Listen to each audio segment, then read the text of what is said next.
Good evening. This is the April 11, 2018 meeting of the Finance Committee at 7 o'clock. We're starting on time tonight. Our agenda includes a final review of budgets and CIP, and then we'll be looking at the warrant articles.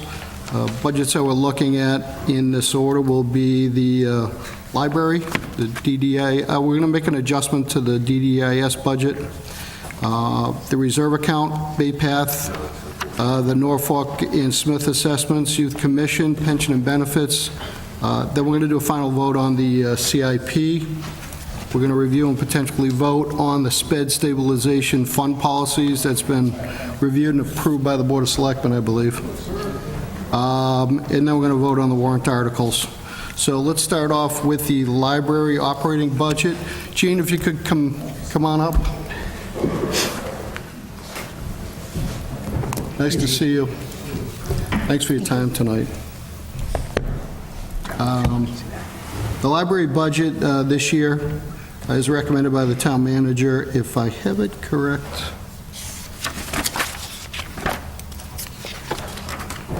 maybe I don't. Here it is. Library total is $616,800 as recommended by the town manager. This represents a 2.34% increase over prior year. It does meet the required state contribution by about $1,000. Having said that, Gene, if you could fill us in on what's new with the library, what you're trying to get done within the budget. Okay, we're still sort of in the transitional stage. Moving forward, I think one of the questions you had last time was, the administrative positions.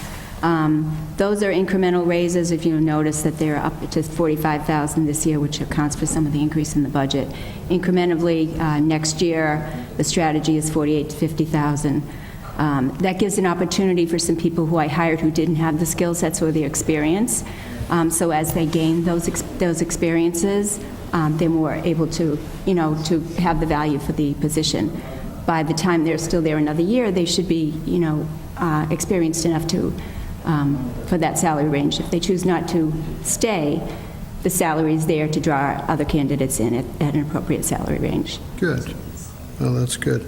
I did notice that the increase in, I'll call it the salary side of your budget, is causing, or there's some compression going on in the other operating expenses side. And I know we have some kind of leeway anyways to meet our minimum requirements, including some of the items going on there. So there's actually a reduction in the, I'll call it the non-salary side of the budget. With that, I'll open that up to any questions in terms of the budget. Anything else to add? For one of the union positions, this actually increases one of them from 30-hour position to 37.5. Okay. So that's awesome. Good to know that. Thank you. Kevin? Are all your positions currently filled? No, they're not. I just promoted somebody into a management position, so that position is open as of this week. There's another position due for retirement. She actually came back and filled a part-time position for cataloging, so that one is not filled either. Okay, thank you. All right. Any other questions on this? All right. That's easy. Anything else going on at the library? I know there's some capital stuff. We'll get to that in a minute. But operation-wise? Operationally, all libraries are in a period of transition, sort of unprecedented change. So what we're moving towards is not a warehouse for books. We can't sit there and wait for people to come in and have, borrow books. So strategically now, we have more of community service type things with a lot more programs. And so that is part of the budget in many different ways. In addition to a Museum Pass program, which has expanded and offers considerable benefit to our patrons. The next phase is also doing some educational programs. We're now almost ready to be able to do that. Our Wi-Fi wasn't strong enough. We don't have a computer lab. So now as some of our funds goes toward a computer laptop cart, we can do some instruction sessions by just making the Merriam Room into a computer lab. So all those things kind of form where we're going. We don't have the luxury of foot traffic like a lot of libraries. A lot of libraries are bringing people in almost, one of them's near a DPW, other town offices, and they actually use the library for printing and so forth. We don't have any of that, so people have to get in their car and want to come to the library. And so that's where our strategy is going, is to offer other kinds of services in addition to books. Also increasing our electronic resources because more and more people are using e-books. Okay, great. Great. follow-up. Trevor? It seems like a lot of new program-driven things, but just looking into the budget, the program line itself only goes up, like $2,500, if I'm looking at the right line. 4,000. Programs, 100 to 4, yeah. so it just seems like a little, are we Not too confident much. that that's, The programs can be funded from a number of different places, and as it continue to grow that, I think that it'll balance out a little bit more. Miscellaneous, the miscellaneous line, a lot of that is miscellaneous materials for programs. We fund programs by the trustee. They provide some money for programs, so do the Friends. We have an educational series where we have some really good speakers come in who don't charge a fee at all. Some of them are grant-funded, which I hope to find time to write more grants. So if we run short, then some of the state aid money can also kick in for programs. okay, yeah, I just want to make The sure Norma that card we're, money, too. Right, the NOMA card money is for programs. I just want to make sure that if there's a directive and we're in a transition, that we're supporting that and Right. not. One of the things that I'm finding is when I have some of the presenters come back again, they've been here before, and we're well-organized, and we draw a good crowd, and so there's a little bit of leeway there where they'll give a library a discount if they know the room where they're presenting is nice, and they have all the technology that they need.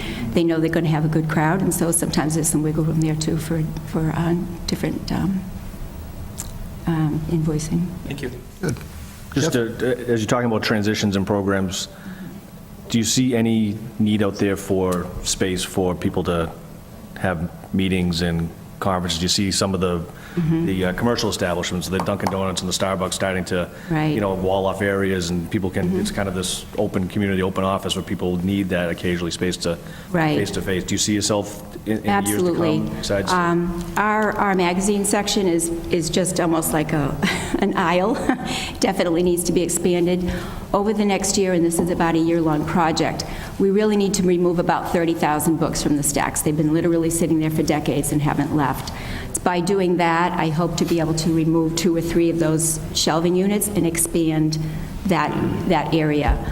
We just yesterday finished putting in mesh technology, and we have one more device to put up there, which means our Wi-Fi signals will be strong throughout the library. So that all helps when people have another place to sit, and right now the signals they've been dropped every place. It hasn't been strong. So that all kind of folds in together, and I do see definitely a need for more space. In fact, next Saturday should be interesting because we are allowing the Auburn Junior Women's Club to do the Rubber Duck Community Art Project in the Merriam Room, but we also have a program running, and I didn't want to cancel it because we already had to cancel or reschedule because of the weather. So we're actually going to be holding that in the middle of the library. It's Biome's Marine Biology Center. They'll be coming with sharks and everything, so maybe everybody would like to just stand there and watch.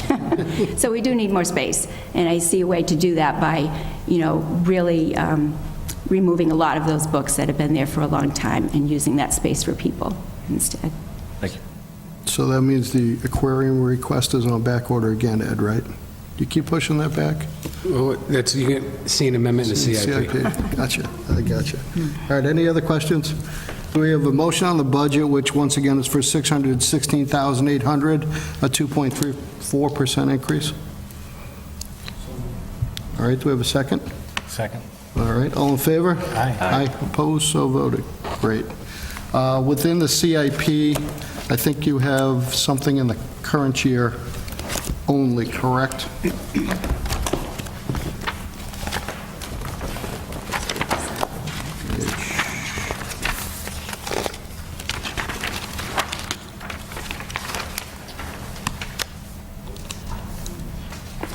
No, we need some in 2022.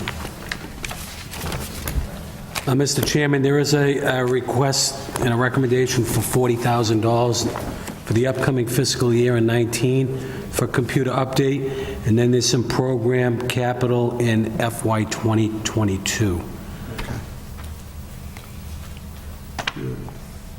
We got to put lines in this thing so we can read out those out years. Killing me here. Absolutely. Any questions on it, Kev? Where is the window project where does that stand? I know you got the front done, it looked amazing, it brightened that whole building up, but then it stopped short of finishing the bigger windows in the back. Is that a CIP thing that we're looking for, or where are we looking to finish that project? As far as I understand, the board is going to come forth with, with another proposal to finish the windows based on some other changes that might be made in the library. So that would come from the board. They're the ones who originally put the request in for the windows. We're about halfway You finished. said the board, the library So, yeah, directors, you mean? Trustees, Trustees, rather. right. I'm not sure, I think maybe in a year, I think they're just kind of regrouping. They're sort of be the ones to drive that, as they did before. Why would, just curious, why would that be directed from library Well, because the original bid, we didn't have enough to do the entire project. No, I understand, but in terms of a directive, why does that come out of the trustees and not from the library director? If it's an improvement, a CIP based? I think it's just a matter of process. I think the recommendation does come from the library director in consultation with the Board of Trustees. As a matter of fact, there is a balance in the window project account that is being repurposed for some HVAC work, some issues that arose. So I think they're kind of reprioritizing the capital needs as a result of some ongoing issues. And I think now they're re-examining the window project, and hopefully that request will come in at a later date. We don't know what that value is at this point. Certainly, Gene will work with Billy Coyle and DPW and facilities to see, to put a cost on what needs to be completed. Yeah, I'm sure we had some discussion about fuel and efficiencies and stuff last year when we were here, and I can only imagine that there's a huge amount of that fuel going out those tired old windows. Yeah, I guess I'd hoped it would be something we'd be looking out in terms of whether it's capital or other means to have a sort of a plan in place. It's been another whole year and nothing's come forward on it. But Do we have a somewhat fresh bid on the rest of the windows? Or does that? I think there was my recollection, there was a bid with an add-alt. They structured it that way so they could exercise an option for an alternate bid, but the cost wouldn't allow us to exercise those options. So I think it would have to go back out again. So that'll get interjected somewhere into the CIP in the future, is pretty much what you're saying, right? That's what I would expect, but certainly it's under discussion. It's something that we're going to have to explore and discuss in the coming months. My understanding is the HVAC work was, we got to do it now. And that's coming up in the warrant article we're going to look at in just a second. But before we transition there, any other questions on the CIP for the library outside of basically noting that the windows aren't done yet? Basically, right? Okay. All right, so with no more questions on the CIP, can we move to Article 27 of the warrant? That's the only one you have, right? It's just this article? Okay. I'm going to read this through, and this is something I won't do on probably most of the articles we'll be looking at tonight. This is a repurpose. See if town meeting will vote to repurpose $40,000 out of the remaining balance, which is $61,076.91, from the appropriation approved under Article 20 of the May 3, 2016 annual town meeting, from the purchase and installation of windows at the Auburn Public Library to the purchase and installation of an HVAC heat pump at the public library. And obviously, we know this will mean we're not finishing the windows. Sounds like it wouldn't have been enough to finish the windows anyways. Correct. I As a think guess it's around anyways? 100 or 120,000 to finish the windows. Really? That's a big number. Okay. Nope, it's good to know that. So I believe, I'll open it up to any questions that you might have on the HVAC. Will this make this thing work for a while successfully? This is for, previously there were window units in the staff workroom. They were old, inefficient, some of them didn't even work. So when we went to put the new windows in, we just took them out. At the time, I knew that the grant hadn't been passed yet, so we didn't really know what the grant was going to include. So we didn't want to put new window units in if the grant was going to include AC. It didn't include the AC, so now we have to, we could either get new window units, or we could get, I call them mini splits, but I think Joe Fahey refers to them as heat pumps. So those are in-wall ones, which we would like to use, because those can actually tie into the new system. Good. So then everything will hopefully be seamless. So that's what the money is for. How many are there? Well, we took out 4 window units. Yeah. Right now, they're just panels there, there's no glass there. So part of this is then we need to take those panels out and install, glass, and get, I think Joe Fahey, he's been pretty involved in a lot of this. He gave me a price of about $30,000 for a couple of in-wall units. Really? Okay. So we thought that would probably cover it. We had to get certain blinds because we didn't have windows there, and, just a bunch of other things that have to go along with it. Okay. So that's what the money's for. Any questions on this? So for the warrant article, we can vote to recommend, not recommend, hold, which I'm not allowing anyone to do, defer, which I'm not allowing anyone to do that either. So there's no other option that's on the table. So does someone have a motion on this? Motion to recommend? We have a motion to recommend. Do we have a second? Second. All right, all in favor? Aye. Aye. That was easy, thanks. Gene, thanks for your time. Thank you. Appreciate it. I hope you have a good night. Okay. Our next budget, this is an amendment to the budget. Our DDIS Director, Darlene Coyle's here. Darlene, come on up. I'm actually going to let Ed just give a quick, where I guess that Ed will be reopening at least one, maybe 2 of the budgets. Caleb's here, too. So let me just, I just want to turn to the original one from you. Yep.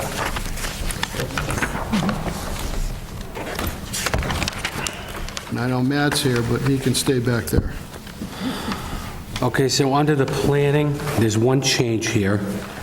On page 2 of your modified request, under the planning division, under the town planner, the salary on an annual basis is $60,950, and that was requested, but that did not take into consideration the muni ag portion. That's an offset to the salary. So the total salary for the year will remain unchanged at $60,950, but out of tax, the tax levy portion making up that $60,950 will be $52,950. So that's the change that we are requesting before you. As you can see, there's a footnote on the bottom. That $60,950 is unchanged, but it's allocated using tax levy of $52,950 and muni aggregation of $8,000. Now, the muni aggregation we treat as a grant. That's revenue that comes in as a result of an adder that we put on the utility bill, that our residents in the community receive a reduced rate by bulking that together.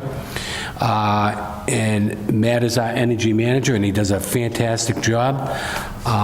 So we charge a portion of that as a result of the admin and the services he provides towards that end. Any questions on that?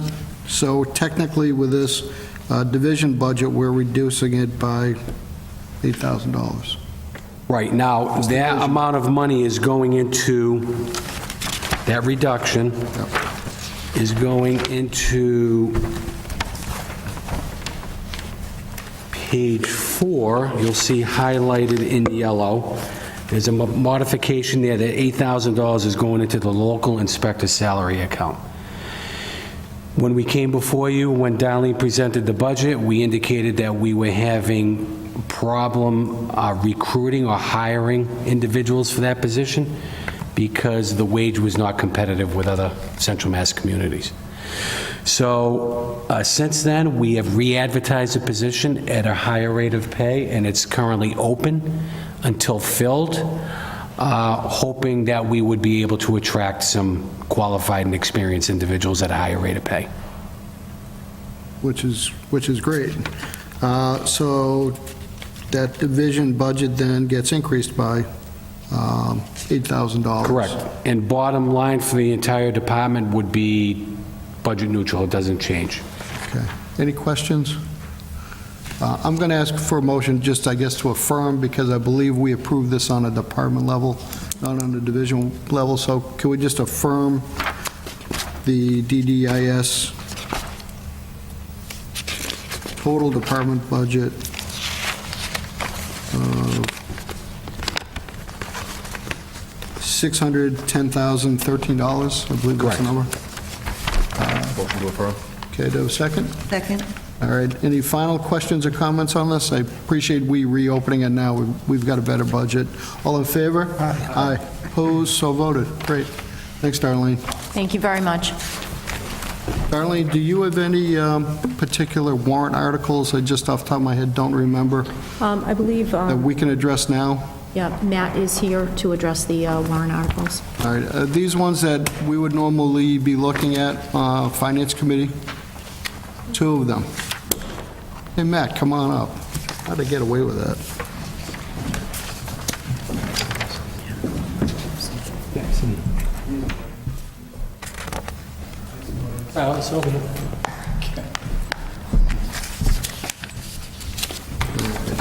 Can you direct us to those articles, Matt?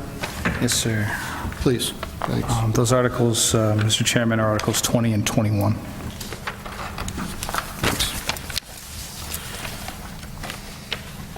Okay, that's right.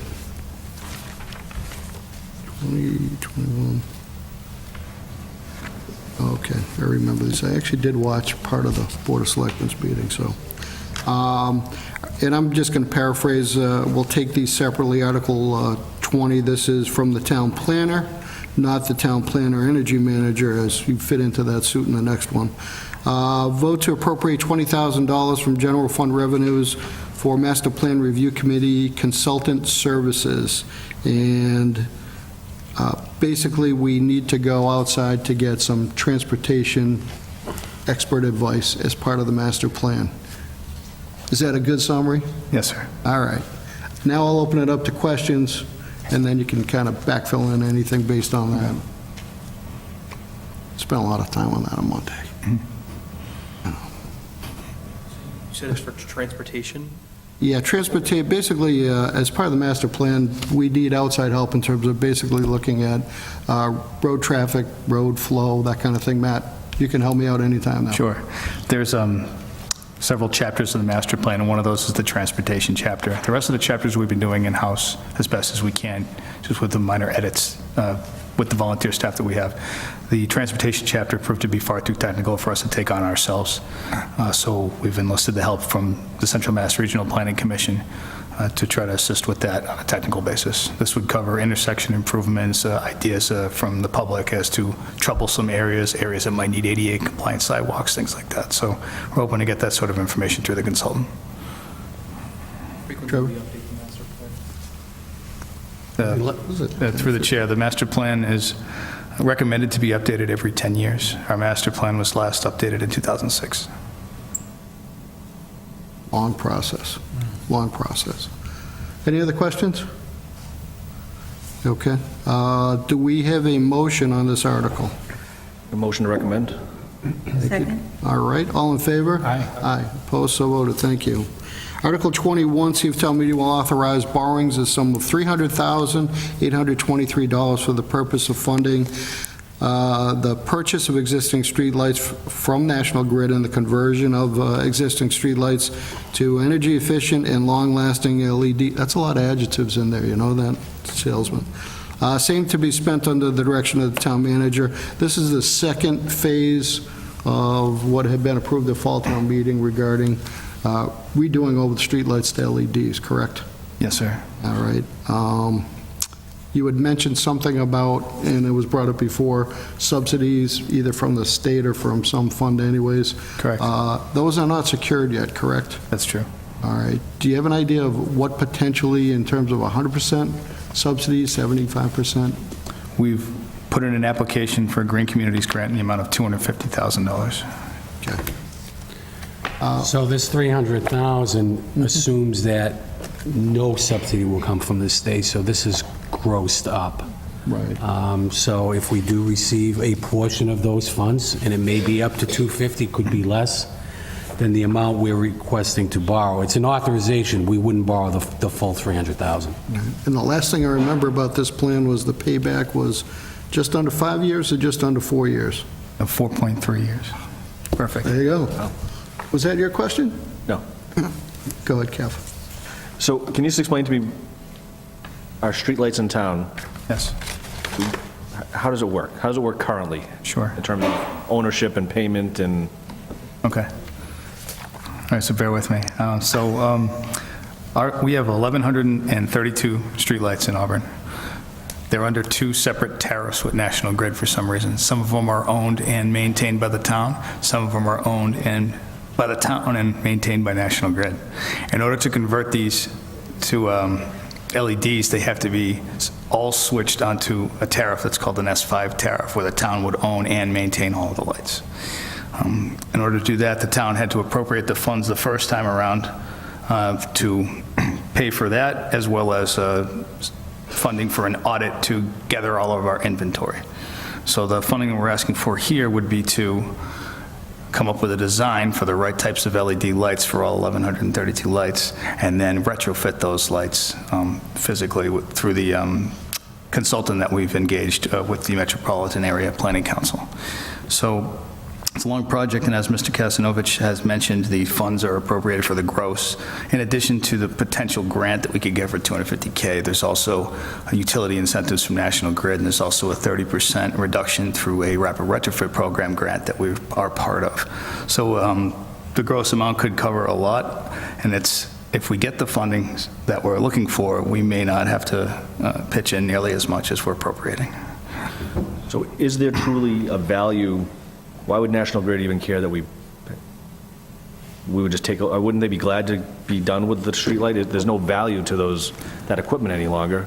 So why is there a cost to purchase them from National Grid? So we currently pay a charge that's called a luminaire charge. We pay them approximately $26,000 annually for our lights that are on the S1 tariff. Whether or not they're broken and need maintenance or not, we pay that fee annually. That would drop off once we switch from what's called the S1 tariff to the S5 tariff. So they're going to be losing that stream of revenue in the first place. So that's why they're charging us for the buyback cost to switch them onto the S5 tariff. So it's a one-time hit of $46,000 as opposed to paying $25,000 annually. Okay. And my second question is, have you explored, do we need all you said, 1,100 plus streetlights in town? Yes. Do we need to replace, do we need a light in every one of those locations? I mean, I don't know, I brought this up previously, and they said there'd be some pushback from people that want a streetlight on their street, but, I mean, streetlights were really kind of developed when, like, the 50s or 60s, when headlights and things on cars were not what they are today. I mean, have some of these outlived their usefulness in terms of their location and other things? Can we trim that number back as we go forward with this project? Sure. Through the chair, that's a great question. So part of the audit is to gather the entire inventory, and then the design would be to decide which lights are still necessary or not. So we may not be retrofitting them all, we might be removing some of them. That might trim our cost, but we also might find some areas that need lights. So, but there will be a stage in which we get to examine that all together collectively before we decide to proceed with the retrofit. Thank you. So, yes. Yeah, Trevor? Just to add to that, just Sure. because I was at the town meeting when they went over this in the fall, and I think part of it, to kind of ease your concerns on it too, is that it's going to pay for itself in the time and the money that we're saving. So it would almost be like, we're not really, there's no fee to it. It's not like we're paying money into the project and then it's not benefiting us, or the lights are ineffective. At least now, if they're kind of they're outdated, but we're paying for it, as opposed to 5 years from now, we're outdated, but they're fully paid off and they're reducing costs to us. So to not do anything, we'd still be paying. Absolutely. No. I'm saying as we move forward into the next phases, is that a consideration? They're not putting a light at a place where there's no needs for lights any longer. Absolutely. Why pay that those Furthermore, costs going if I forward? may, Mr. Chairman, since we're looking at we'll call it a 5-year payback, 4.3 years, these LED lights would have a 10-year warranty, and they're expected to last 10 to 20 years. So even halfway through their warranty, they're going to be paid for. And I think further to that, especially because these last longer than the prior version, the maintenance cost goes really through the floor, because we're only looking at normal maintenance on them less than half the time, I believe, or something along Sure. those lines. I can answer that, too. Yeah, please. The high-pressure sodium lights typically have a lifespan between 5 to 6 years, somewhere around there on average, and the LEDs were somewhere between 10 and 20, so you're saving maintenance costs there, and we're not paying that luminaire charge to National Grid also, so it's a complete win-win for us. We'd have a maintenance contract that would be less than what we're paying National Grid already, so. Okay, so that would be my next question, is the maintenance as we move forward, is that going to fall to the DPW folks to get up there with a bucket truck and replace these? Or is that, you said, is there a maintenance contract with somebody to, audit and maintain these lights going forward? Yep, through the chair, there would be a maintenance contract with a third party. The DPW could respond and engage that third party, but there's something we're considering to have monitoring. It's called wireless controls, possibly, where we'd be able to know when the lights are out, have a whole mapping system for these things, and be able to monitor them ourselves, and then engage the third party. So, And we're looking at that now, so that may add some cost to this project, and it may require either an amendment, or we wait and see how much of a subsidy we're getting from the state, and then use a portion of that unused authorization to make these modifications, so that's Jeremy, something. currently you rely on somebody picking up the phone and say, my light is out in front of my house, correct, on pole 1, 2, 3? yes, Seems an inefficient method to get lights. correct. And more importantly, I don't want Kenny up on a ladder anywhere that we can help it. I can't have that. Any other questions on this? Valerie? First, I just want to commend the whole department for the work that you do for making us a green community. And I know it's a lot of work, and you guys do a great job. And I think over time, we're really going to see the savings add up for the town. In terms of neighboring communities, where are we? Are we kind of pioneers in switching over to the LED streetlights, or have you seen this done in other communities nearby? Yes, through the chair, we are slightly behind the curve. Worcester has done this, Sutton has done this, and even Millbury has done this. If you are traveling on Barn Street and you're coming from Millbury to Auburn, one of the things you'll notice is the lights go from blue to yellow. The second you get to Auburn, so you can see LEDs, and then you can see high-pressure sodium in Auburn. It's a stark contrast, especially in that area. I noticed it recently, and that's where you really notice. In the dark areas or residential areas. I've been reading about several other communities that are around where we are in this process, too. A couple of North County towns, I think including Leominster and Lunenburg, are in the process of doing this, so, yeah, we're not pioneers. I don't like being pioneers with electronic stuff, so that's good. Is there a third phase on this, or is this a two-phase project? So the third phase would be applying for the utility incentives and the 30% grant through MMPC, the rapid retrofit grant. So in any instance, if we're looking at call them rebates, at that point, we still have to pay that money up front and then get it returned to us. That, I guess, would be the third phase, if anything. So it's the audit, the design, the retrofit, and then getting your rebates. And this all has to be accomplished by December 31st of this year. Okay. So the third phase then, will that be more money out initially from the town? This should be the Good, last I just want to make sure I item. heard that correctly. That's correct. All right, Kevin, no more money out after this. It's tight over there. I like that. That's good. Good. Any other questions, comments on this? All right, once again, warrant article, recommend or not recommend on this? Do a motion? Motion to recommend? Thank you. Do I have a second? All in favor? Aye. Aye. Opposed, so voted. Great, thank you. Thank you very much. Have a good evening. Thank you all. I'm liking this type, the new end gets to decide to recommend a few things tonight. Did you get a chance to? Good job. Flexing I muscles. was going to say the over young end, that's only the young end's right here. On either side of me. Those games right before. All right. Let's get back to the operating budgets. Once again, we have a lot to get through tonight, so let's push through this. Hardest part's finding the budgets. Next one we're looking at is the reserve accounts. There's 2 of them. Assuming I can find them.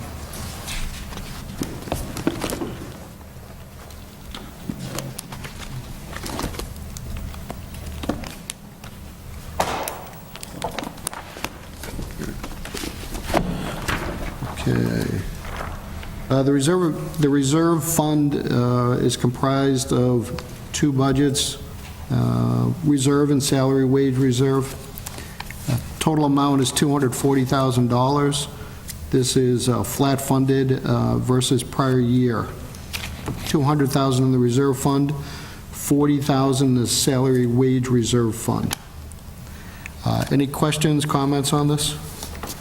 Kevin? Just a quick question. So why, and just remind me why we had such a difference from our 3-year averages? We went up in the reserve fund, but way down in the salary reserve fund?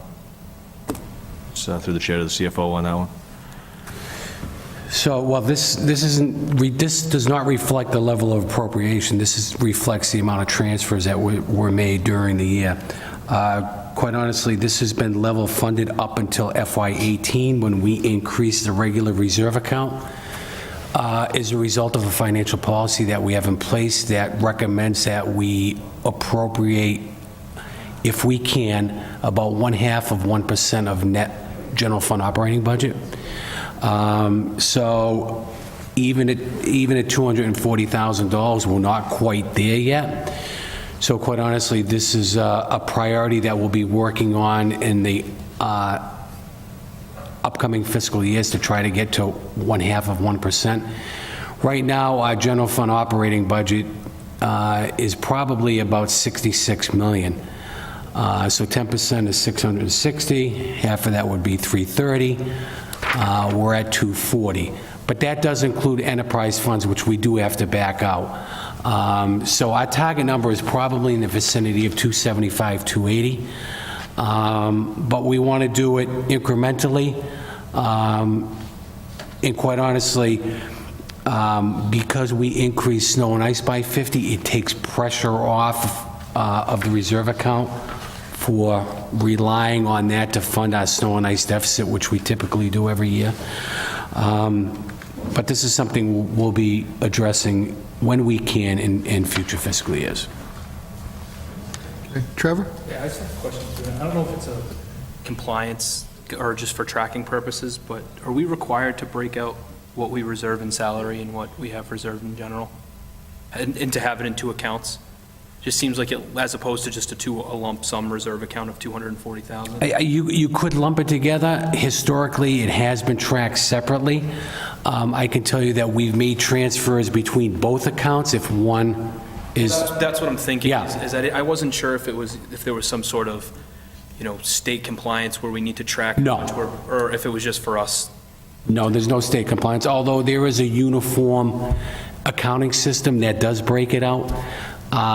It's a guideline, it's not a mandate, so for reporting purposes, we try to break that out separately. Okay. Good question. Kevin? So just correct, so if your fiscal, your long-range plan, and I'm confident with all the plans you present to us, long-range, is to make incremental increases to that, should we have do an incremental increase for that right now, so we can kind of move forward? Well, I know there was some discussions at one of your meetings when DDIS came in, and I think there was some support to increase that, to potentially make some adjustments as a result of some of the vacancies that exist in the department now.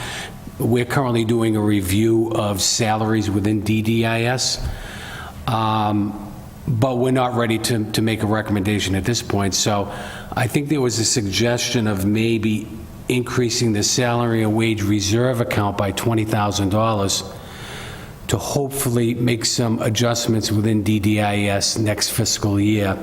What that value is at this time, we don't know. We want to wait until we fill the local building inspectors a position to see what the trickle-down effect would be on the other inspectors.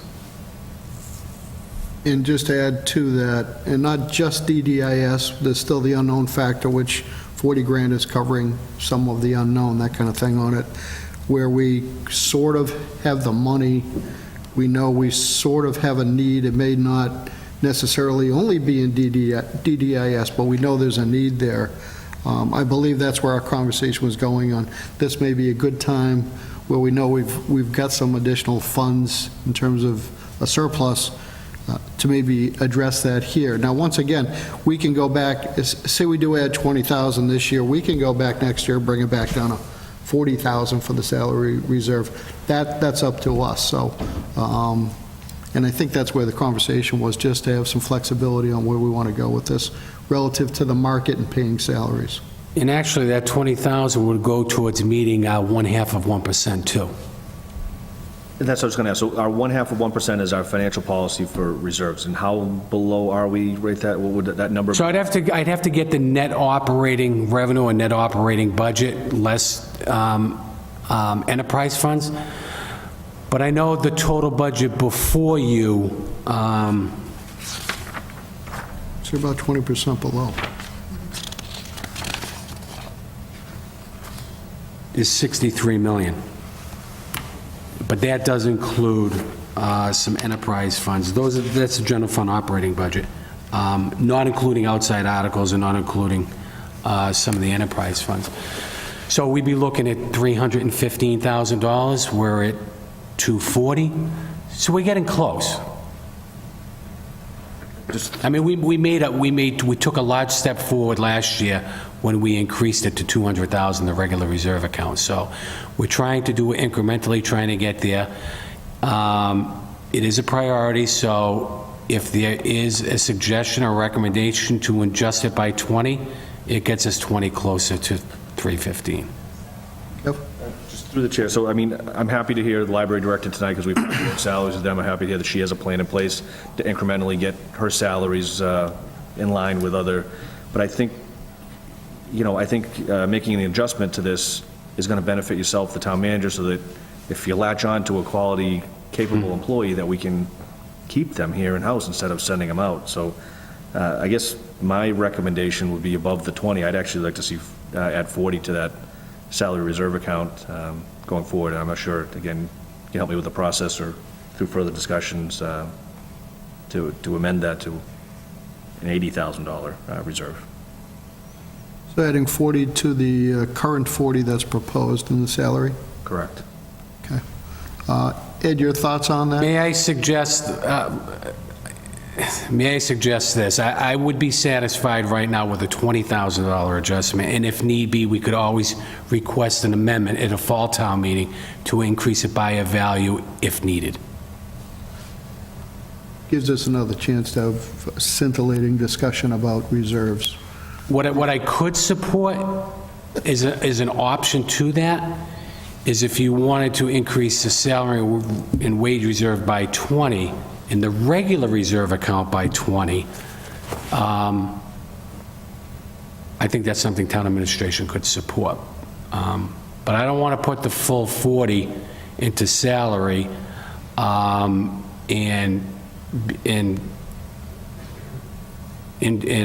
put it up in red lights that it's available for modifications. Yep.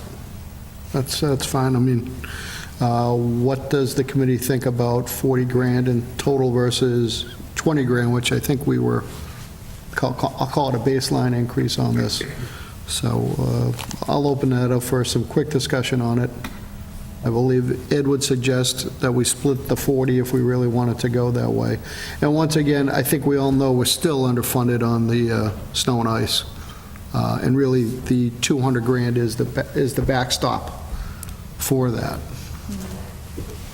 And I think this is a good time to at least let you know that I updated these reports based upon what you've already approved up until tonight, and also plugged the town administration recommendations on what was before you tonight. And I just want to draw your attention to the second page of this handout. We would be utilizing, if everything gets voted, not including the proposed 20, because that's not in here. Yep. We'd be taxing at a rate of roughly half of Prop 2.5, 53% of 2.5, which would give us excess levy, so we're not taxing to the max. We have unused levy for the current fiscal year of $505,000. So we're really taxing at an additional, let's call it 500, but not utilizing 500. And So that's a good thing at this point in And it's time. including estimates from the state in terms of that kind of thing. Well, the House numbers just came out today. I just received them this afternoon. Chapter 70 would give us an additional roughly 106,000, I believe. That's not part of this equation yet either. So we didn't build that in. We're going with the conservative numbers right now, and that's the governor's numbers. I don't know what the Senate numbers are going to look like, but certainly that's encouraging. That would give us an additional 100, which we could hopefully offset against the tax levy and give the taxpayers more relief. So we appear to be in good shape right now, given that the House numbers are more beneficial to us than the governor's numbers are.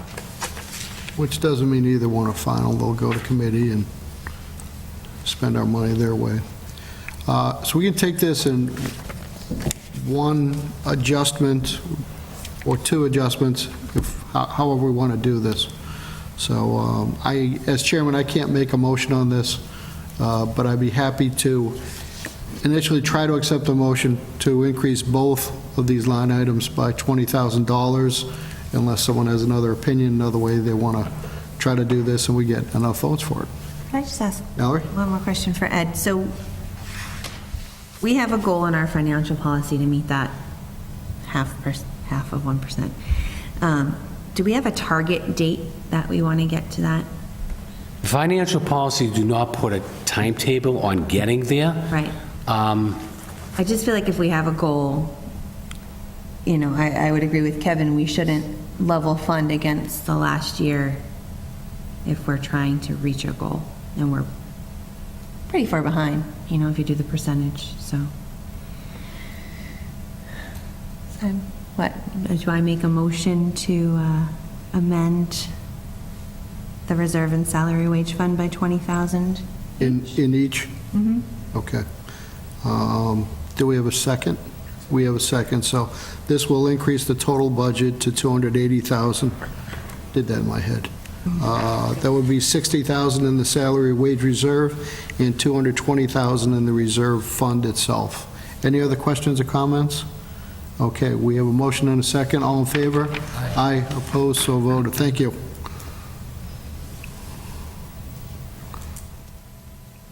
Great. Smart thing to do. Okay, our next budget is the Bay Path budget. I'll say briefly, in years past, we've had John LaFletch come in with his team in terms of what's going on with the budget, the Auburn population there, et cetera, et cetera. The budget's gone what I call benign now. It's actually down a little bit from last year. A lot of this is we don't have really any control over. It's nice of them. They provided just a heck of a lot of detail, give us a comparative versus the other schools in the district. So some nice background on it, and where this has been kind of a flattish budget for several years, it's a good thing we've got it under control. The amount requested is $1,057,063. This is a reduction of just under $64,000, 5.7%.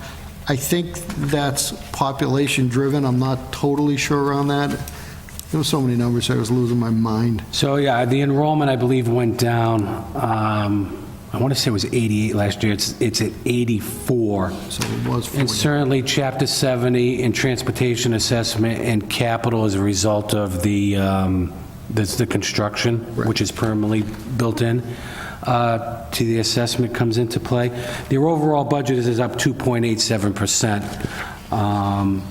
But because of our enrollment, our assessment has gone down. And it's just not a per student 10 or 12 grand, blah, blah, blah. There's several factors in there. including a capital portion that unfortunately has to be driven through the operating budget too, from 3 or 4 years ago. But I understand the place looks great now, and they're doing very well. Trevor? Yep. Yeah, not so much on the number, but just out of curiosity.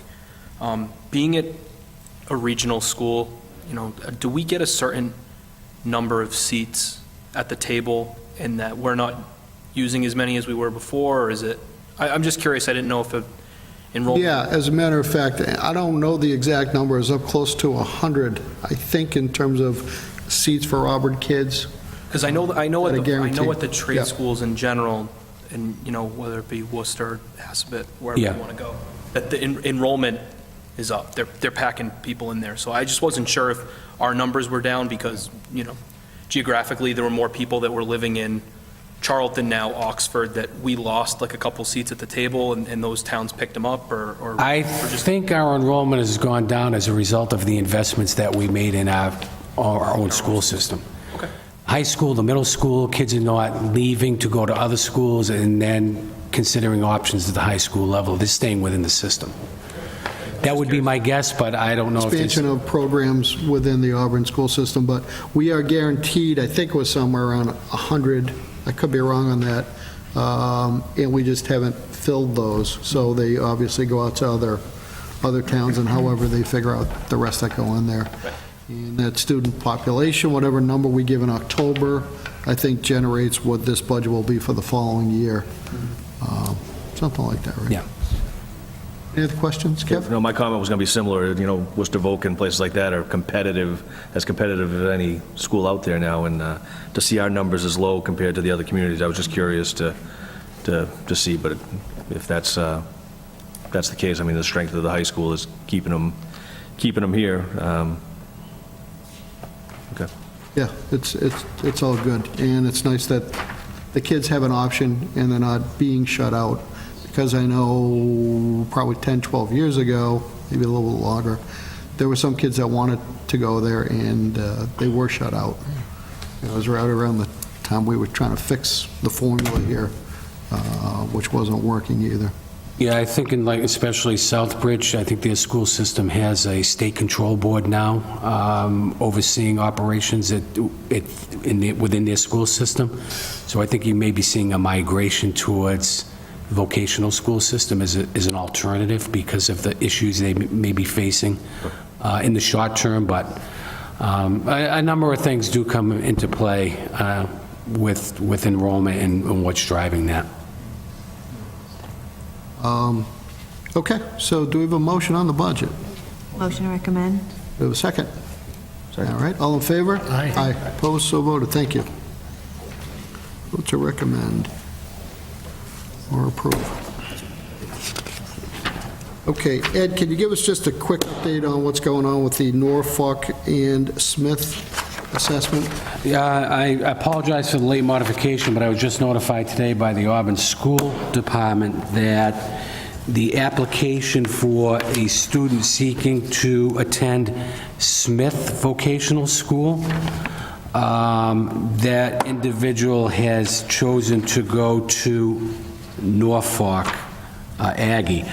So as a result of that, that would make 2 out-of-district placements at a vocational school, both at Norfolk. So we reduced the recommendation for $30,000 for the student to attend Smith.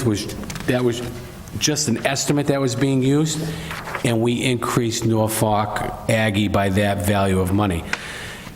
They are trying to coordinate a joint transportation for those 2 students that would minimize the transportation costs, which may result in a reduction of that at the fall town meeting, but we don't know what that will be at this point in time. Any questions on this? Kevin? Do we see a trend going here now that we've kind of opened that gate? We had one student that came, headed to an agricultural school, which I can't recall. I mean, the last time we had somebody do that, I don't know if is that a regular thing, or do we see now that kids are going, hey, so-and-so's going, and we're going to see more in years to come. I think they can only attend those out-of-district vocational schools if the local vocational school, which is Bay Path, does not offer that program. Right, I understand. Now, is it a trend? I guess maybe it is a trend, because we had one last year, we have one this year. I don't know what next year will bring, but I guess maybe the word is out there, I don't know. What was Smith? What was the program? Where is I don't know what program this individual was seeking. where is Smith? I don't even know what the... I don't know either.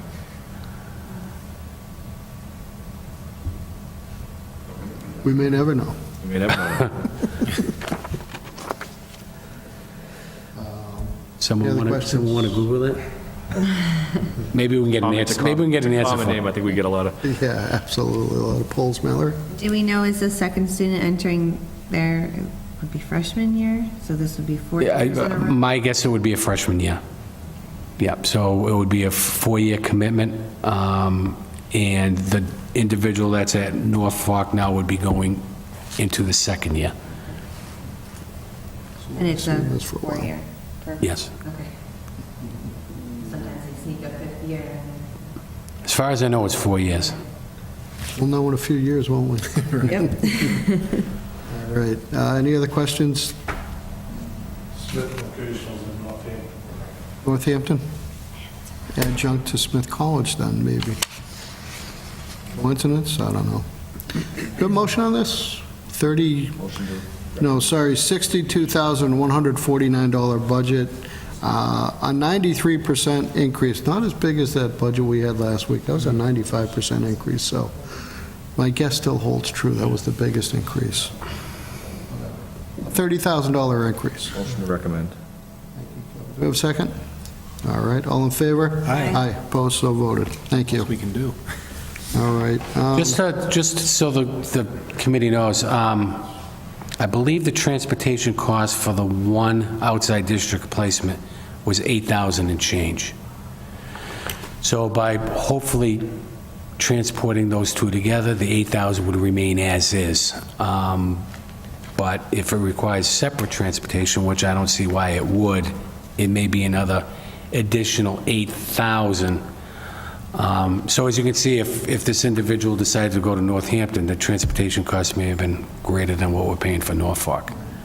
I believe, I think it was last year when this first came up, they mentioned that one of the senators was looking into, this is sort of like an unfunded mandate. Yes. Have we heard if there's any? So I know there was a push because there are a lot of communities that have far more than we do. I think the one community had 15 outside district placements, and that can run big bucks. So I think they were seeking some type of legislation that would allow some type of reimbursement to those communities for outside placements. But I don't think that went anywhere last year. It may have been reintroduced. I haven't heard anything yet. Can we encourage Bay Path to start an agricultural program? And How much is it hurt? yeah, really, put a greenhouse up for... If there's that many that really want it, then there's probably money to be made doing that, They might, like marijuana. you know? Another warrant. I have to rein you in, Ed. All right, so we can bypass the Smith assessment, which is now $0. The next budget is Youth Commission.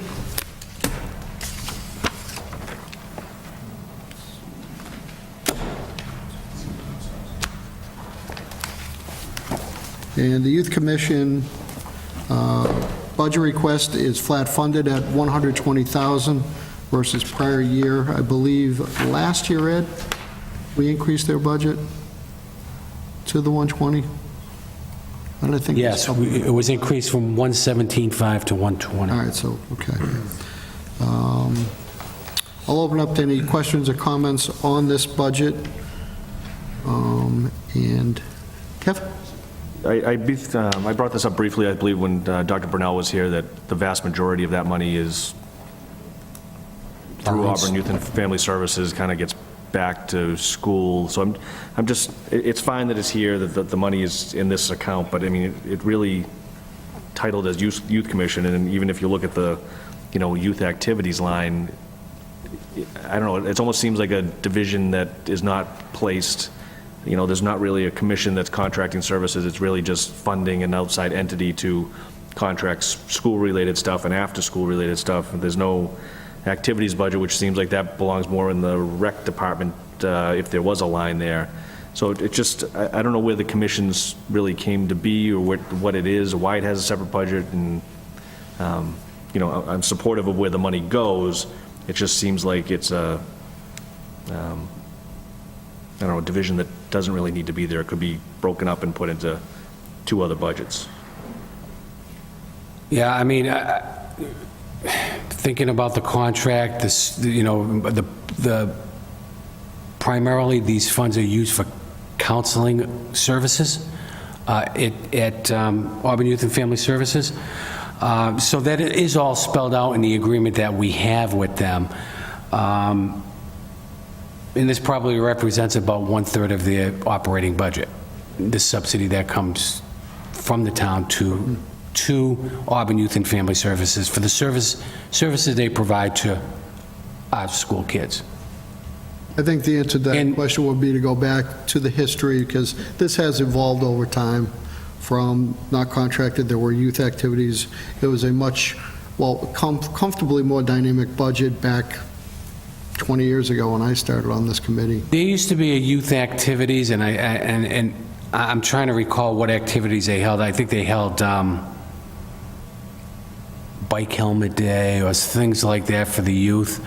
And they wanted to redirect those dollars towards, I guess they're prioritizing their need within Auburn Youth and Family Services. They felt it was more beneficial and went towards the counseling of children. And we did not have a recreation committee that was funded back in those days, that I remember. We never had a recreation department until, Till the high school came on the campus. yeah. Through the high school, right? Yeah.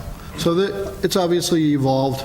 We do have a recreation committee that gets more and more active as, the public service announcements were coming out, over the last several weeks on that, which is great stuff. And this is more redirected now towards the counseling services, which are aiding not only the schools, but it's actually providing a bit of a help even to public safety, the police department, in terms of those persons that need the counseling and what they would otherwise be doing. So it's a nice redirection to help out several departments within the town. So anyways, we have a flat-funded budget after an increase last year in this budget. Do a motion on this? Motion to recommend? Second. All in favor? Aye. Opposed? So voted. Thank you. Our next budget, pension and benefits. And Ed, did you change this? I today? did. Okay. Changed it as late as this afternoon as a result of discussions I had with GBS. They're our healthcare administrative providers. So the renewal reflects a 2.8% increase, which just really came together today. In addition to that, we know because some of the, and this is based on the status quo, so our open enrollment period will begin at the end of the month. It's open for about 30 days. So we always provide for some growth during that open enrollment period because, quite honestly, as healthcare costs go up, municipal plans become more attractive because in the private sector, benefits may not be as good as what's offered by cities and towns. In addition to that, we have to provide for healthcare costs for new positions that are being recommended in the budget. So at status quo, with a consideration for 15 new positions proposed in the budget, as well as an allowance for potential new enrollees through the open enrollment period, we're making a recommendation of $7,250,000. That's down about $200,000 from a previous, which we built in an 8% increase at that point in time.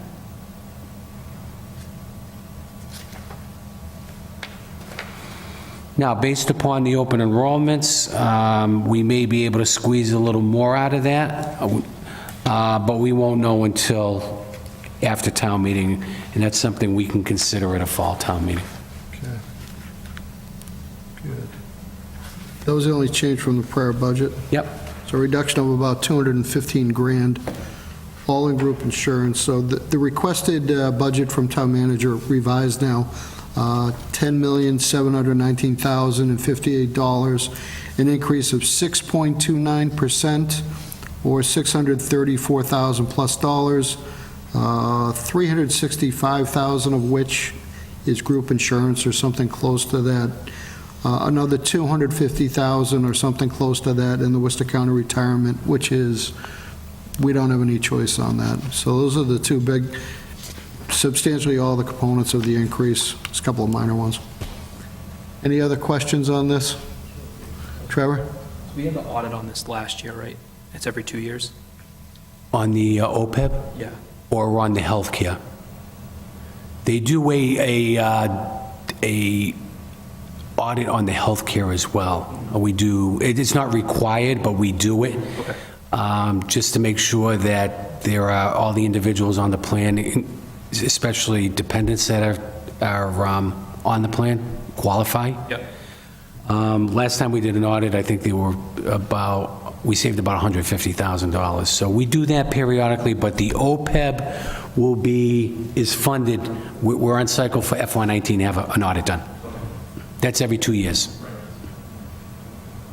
Kev? Have we been a full year now, or a little more, that you've had a full-time HR person, they've got their own office? Have we seen any, I know we talked last year about some more like education and stuff for town employees in terms of buyouts and plans and to create some efficiency in there. Have we seen anything, or anything to report on that in terms of having a full-time sort of dedicated HR section down there? Well, we have a HR, full-time HR person. We have, ever since the department was created under the reorg, under the charter change. And certainly, that has benefited the town by having a dedicated person. I can tell you that person is overwhelmed. That is a busy office. Although we do have someone part-time that assists, that is a retiree out of Julie's office, that does all of the insurance, all of the general liability, all of the IOD claims, all the workers' comp claims. So there is a half-time position basically assisting the full-time position. In terms of outreach, that's something that we focused on, try to get information out to our employees. We've done that through a number of workshops, a number of healthcare providers coming in and making themselves available to our employees. We've done a lot of outreach with respect to employee assistance programs, and a lot of outreach relative to just what's offered by the town. Flexible spending accounts, which is really taking off now, which was not utilized when it was first introduced to our employees. They just didn't know what it was about. So we're trying to work through the unions, trying to get that word out there to say we offer these benefits, so you need to take a look at them. So we're doing what we can, when we can, to broaden that as best we can.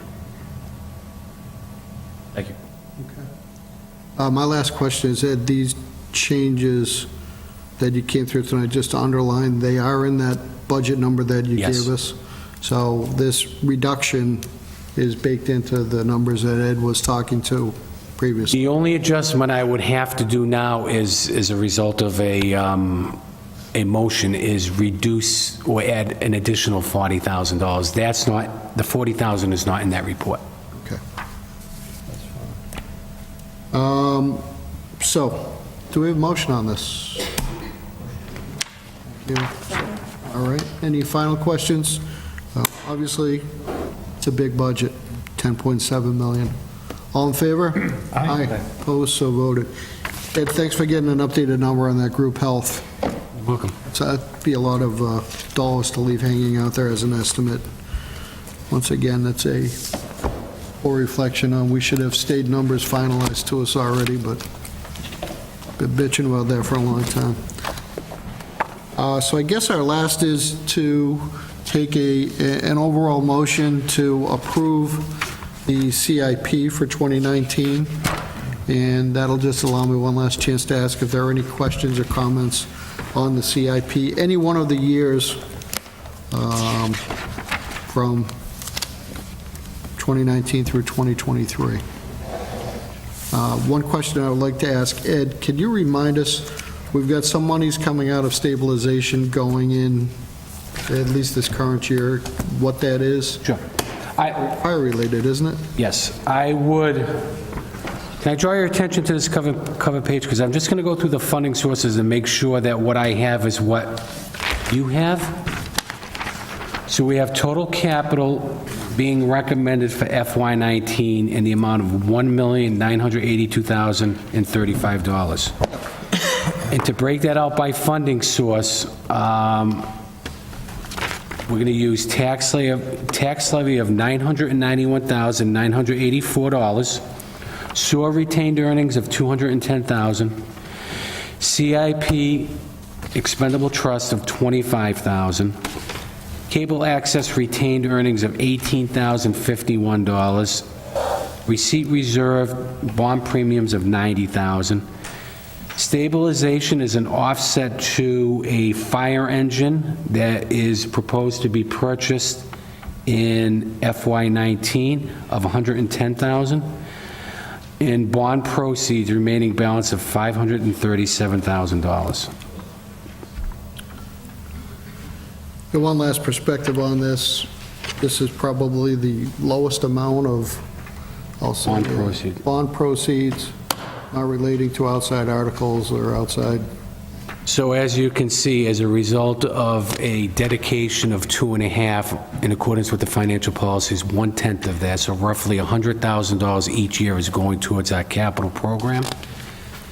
So we're trying to take the volatility out and maintain a level of funding at each department, and with the infusion of that tax levy, hopefully we can become, or we can fund our entire capital program 5 or 6 years out strictly through tax levy without borrowing money. So that saves the taxpayers money by, we won't have any borrowing costs. So if we looked at this program before the financial policies, we were borrowing upwards of $1.5 million per year. So I think you can see the trend of a less reliance on bond proceeds to fund our capital needs.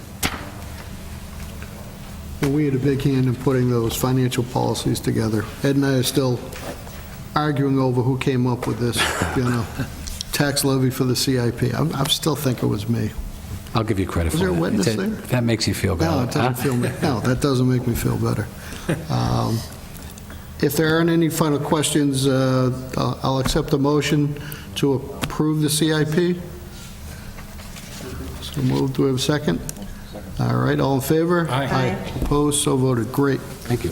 Thank you. Thanks, Ed. Nice job. Okay. Next item on the agenda is a review, and actually, we should be able to take a vote on the SPED stabilization fund policies. Sharon thank you, Sharon, for sending this out to us. I know that Kevin and Kim have worked on a committee. I think I volunteered both of them at the beginning of the year, and they worked with representatives from the Board of Selectmen and the school committee on this very hard. But came out with, I think, a really darn good product. The end result of this, in my estimation, is that hopefully a few years down the road, we won't be nearly worrying at all about special ed costs coming up, surprising us, that are really big numbers. We'll have at least some sort of a reserve fund to help soften any blow on that. Kev, can you add just a couple of thoughts on that? No, I mean, we spent quite a bit of time and, discussed issues. We looked at other towns that have adopted already and saw what their policies were.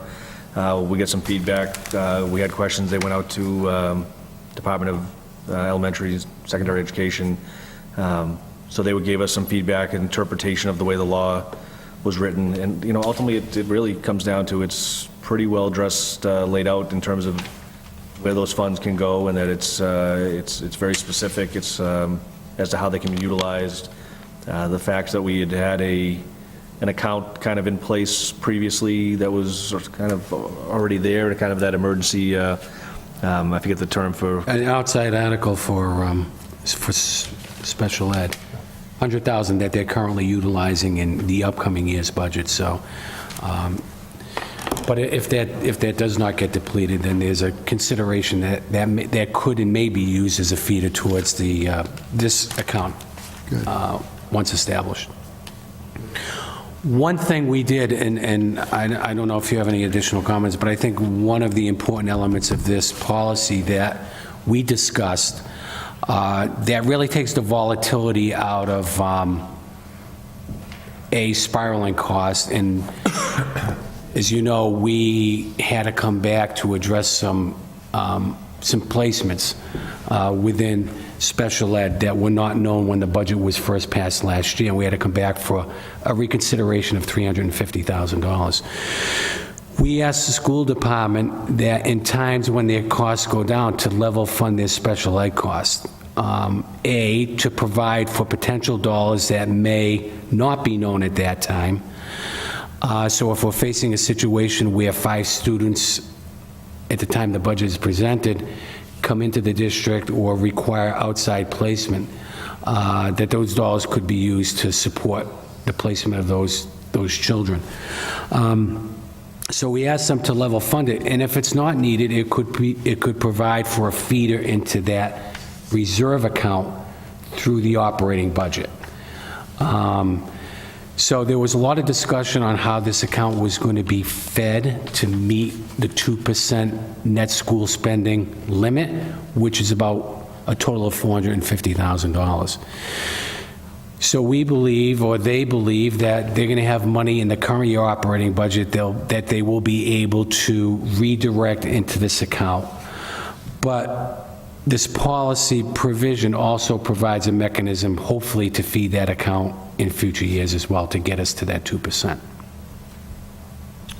Anything else, Kev? No. I mean, I was just happy there's a mechanism that the use of these funds does require a vote, probably a recommendation by the school committee, but a vote of approval by the Board of Selectmen for use of funds. To draw out. Out of the account. There's 2 good things about that. Obviously, we're kind of splitting things out in terms of responsibility. It doesn't get hidden and that's a bad word, within the school budget.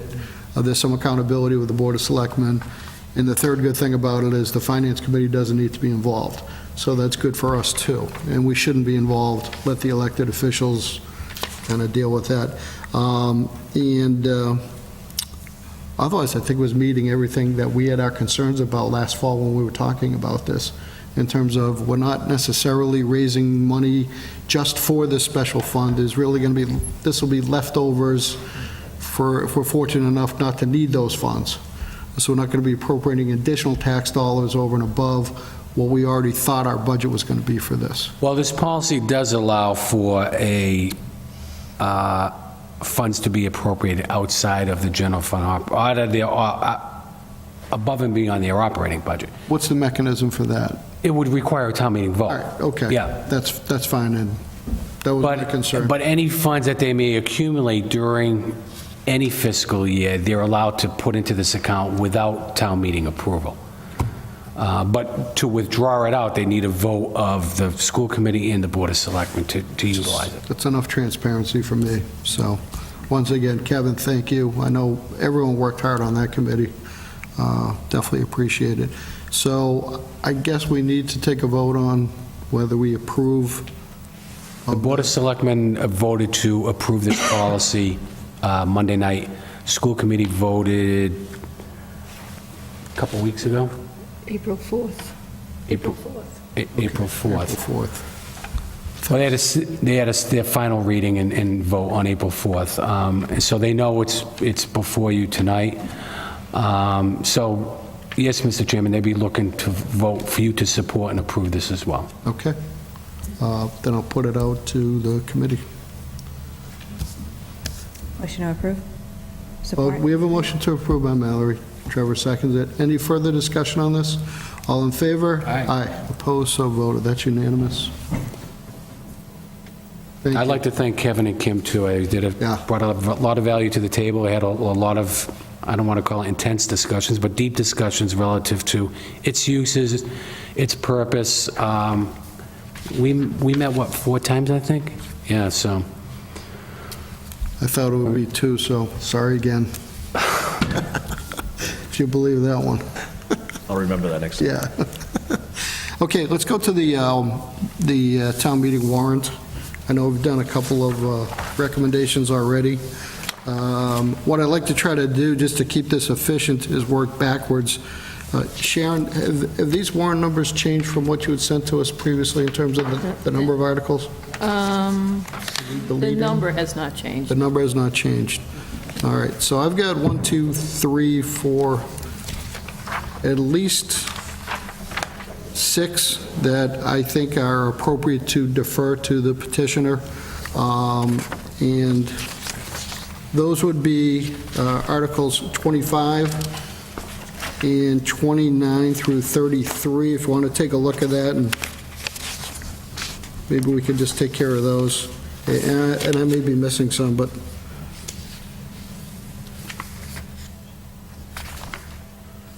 And these would be non-financial, once again realizing that eventually, probably all of these have some financial implication.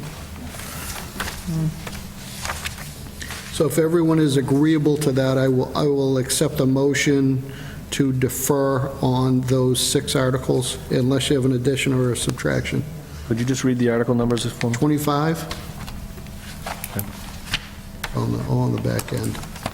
29, 30, 31, 32, 33. Motion to defer?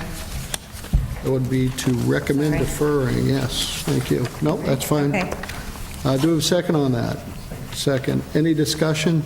I will make one comment on it, that Article 25, I had a chance to catch a bit of a meeting, the open space meeting, and that's pretty neat. I hope that one passes. I'm supportive of it as a citizen. Pretty good stuff that the open space folks have done on that, so kudos to them. All in favor of deferring these 6 articles? aye. Aye. Opposed, so voted. Thank you. Okay. Second part of this, just to keep things moving, I'm going to read as fast as I can, but we do have several standard articles. And the Board of Selectmen did this, Sharon, so I'm going to do this too. Articles 1 through 11, 12, which is the OPEB. These are all standard articles. I'm going to read through them quickly, but unless anyone has an objection, I'd like to, take the vote on all 12 of these as one. Do you have a motion on that? Take them all as one? Second? All in favor? Aye. Aye. Opposed, so voted. I'm going to paraphrase through this. Once again, we've seen most of this. The numbers have changed a little bit. So Article 1 we've seen, this is, I've got to start off the stupid meeting with my report. God, we got to fix that. All right. Article 2, see if the town meeting will vote to fix the salary and compensation of elected town officers, and that would include the Board of Selectmen, the moderator, and the town clerk. Is that it? Okay. And I believe the only significant adjustment is we had a kind of a 5 or 6%? 5% increase for the town clerk, which we've already looked at, so just an FYI on that. Article 3, this would be this is our operating budget, correct? Okay. Article 4 would be the CIP plan and the fundings for that. Article 5 gives authorization to the town treasurer to borrow money from time to time. Very normal. Article 6, Authorize the Board of Selectmen to submit applications for state, federal funds, grants, elder fund grants, et cetera. Article 7, authorize Board of Selectmen to be allowed to sell public auction by sealed bid or assessed value properties. Article 8, authorize town treasurer into compensatory balance agreements during the fiscal year under Mass General laws. Article 9, see if town meeting will establish or renew revolving funds for various town and school programs. Article 10, this will authorize the town manager to enter into contract or contracts with Mass Department of Transportation for construction and maintenance of public highways. Article 11, this will vote to appropriate from available funds a sum of money if it becomes available for Chapter 90, which is transportation funds for the roads. And Article 12 is to appropriate $500,000 for OPEB, which we've been doing every year for several years. And this in no way means we won't do an additional appropriation of fall town meeting, but we seem to always start the year with this level of appropriation. Any questions on any of these 12 articles? So we can recommend, not recommend, hold, defer, and 2 out of the 4 of those are not available to us, so we recommend or not recommend. Motion to recommend Articles 1 through 12. Second. All in favor? Aye. Opposed, so voted. Thank you. Okay.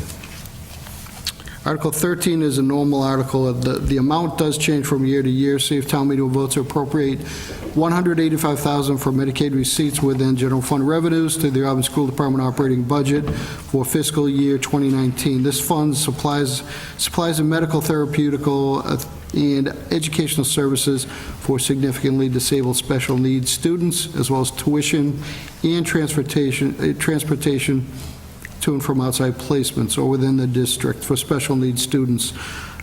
Eddie, this number was over 200 last year? That's what was reported by Dr. Brunel Monday evening. Okay. I don't have an exact thing, but it eclipsed 200,000. Okay. Do you have a motion on this or a question? Kev?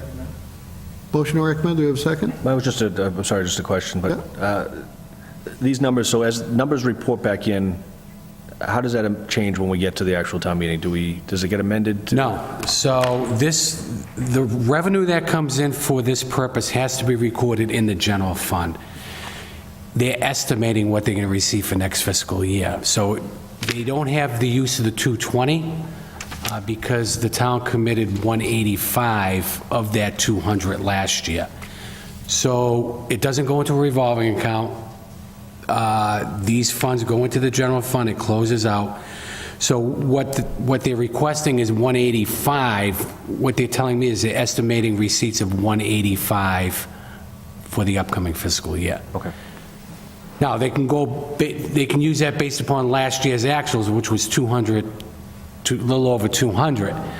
But there's no guarantee that we're going to get to 185. We could get something less than 185.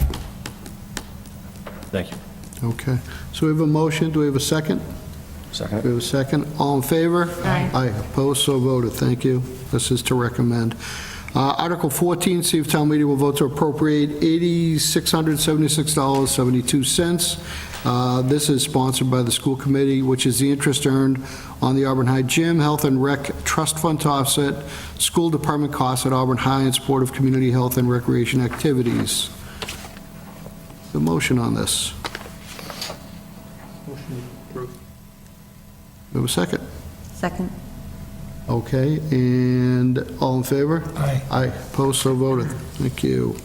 Article 15, see if town meeting vote to repurpose CIP funds by amending Article 4, the May 2016 town meeting, Packagug Building Rehab, as follows. Authorize the amount $127,685 to be used for purposes of the design and construction of an additional bathroom as required at Packagug Elementary School.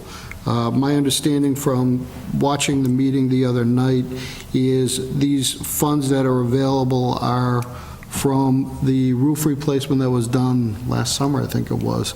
There were additional funds, and they've added a preschool program, to Packagug, and I guess this bathroom, which would be 2 bathrooms, boys and girls, somewhere off of the cafeteria, if I heard correctly. And I think the major benefit would be for preschoolers, and I think they're using those areas. So there's an additional use going on at Packagug School requiring a bathroom closer, I think, to where those kids will be. Kev? Just a quick question. To my knowledge, it seems like that Packagug, there's been a bunch of reuses for CI. Can you just give us a little bit of the history of that? Because it was like roofing projects, and then it was window projects, and money carried over to do this, and money carried over to do Yeah, I that. think there were amendments made in anticipation of state special project approval. I know they received state money for that project, so I think the state's commitment may have been greater than they first, I think when they first amended, they amended a little high, thinking that the state reimbursement may have been a little lower, so they were being somewhat conservative. These would be remaining funds after that state project was completed, so that's why they're repurposing these funds. Any other questions? Do we have motion on this? Motion to approve. We have a motion to recommend approval and a second. All in favor? Aye. Aye. Opposed, so voted. Thank you. Article 16, see if town meeting will vote to raise and appropriate $65,200 from overlay surplus for the purposes of funding costs associated with the assessor's 2020 recertification of real and personal property taxes, associated software upgrades. This is sponsored by the assessor. Ed, I kind of fell asleep when you were talking about this one. You want to try again? So this is part of a required recertification of values that's set by the Department of Revenue. Previously, we were on a 3-year cycle. It's now been approved under legislatively that these values have to now be approved on a 5-year cycle. So we were hoping to add an additional 2 years to the existing 3, but the state didn't allow it. So we have to, this is the last 3-year cycle, and then it turns into a 5-year cycle. So as a result of recertification, there's outside consultant used. This article is very common. It's been brought before town meeting every 3 years. It wasn't put into the operational side of the budget only because it's not an annual reoccurring expense.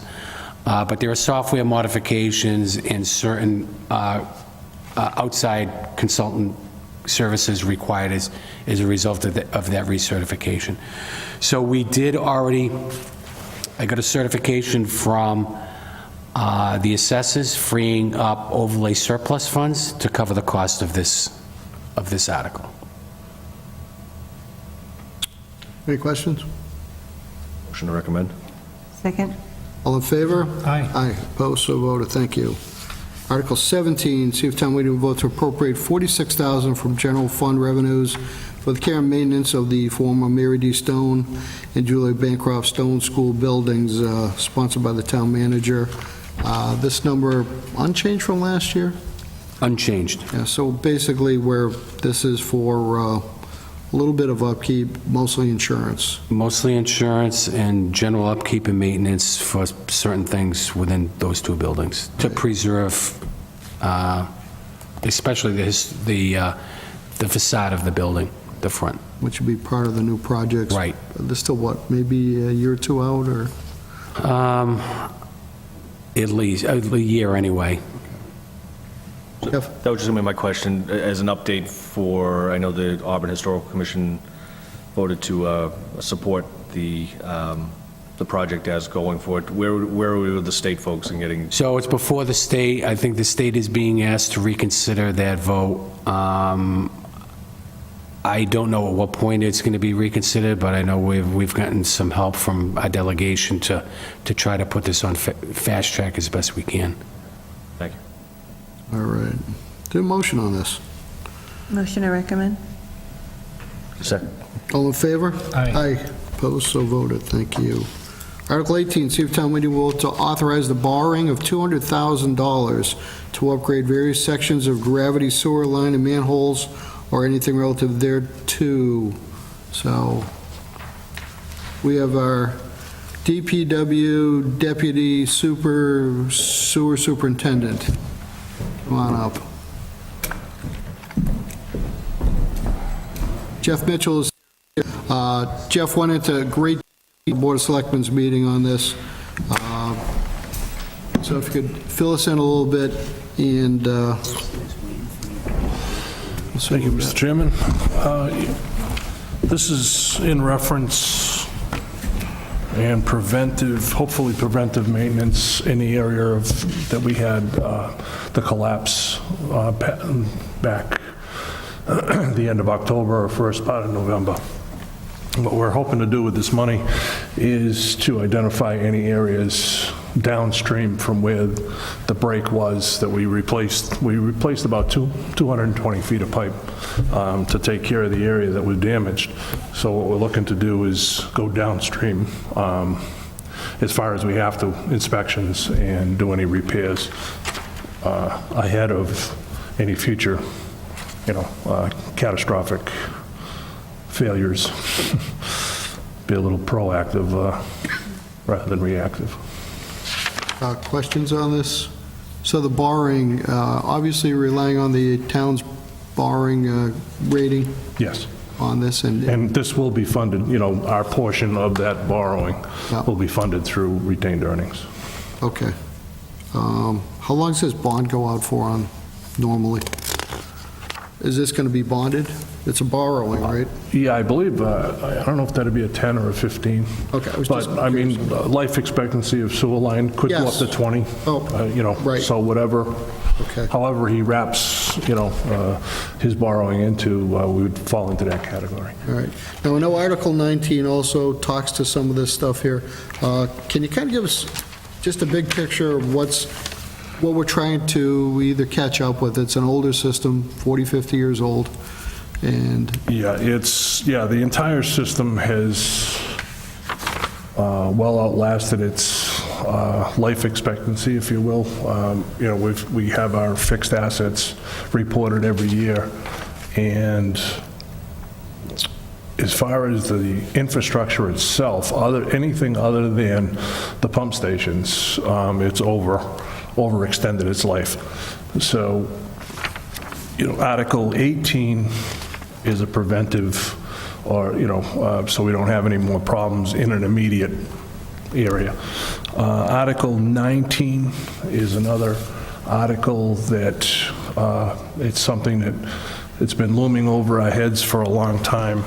My Board of Sewer Commissioners, as well as Bill Coyle, we're worried that we have the main line that carries all of the wastewater from the entire town to the treatment plant. It goes under the major intersection of Route 20 at Greenwood Street, over to the treatment plant. So if there was ever some type of failure, in that section, we have no way basically to get from one side to the other. So what this will do is this will be the first of two steps. This will be the engineering in order to, what we plan on doing is engineering a sleeve type of thing with directional drilling and put a parallel line or a second line under the highway, Greenwood Street. We don't know exactly what direction it's going to be.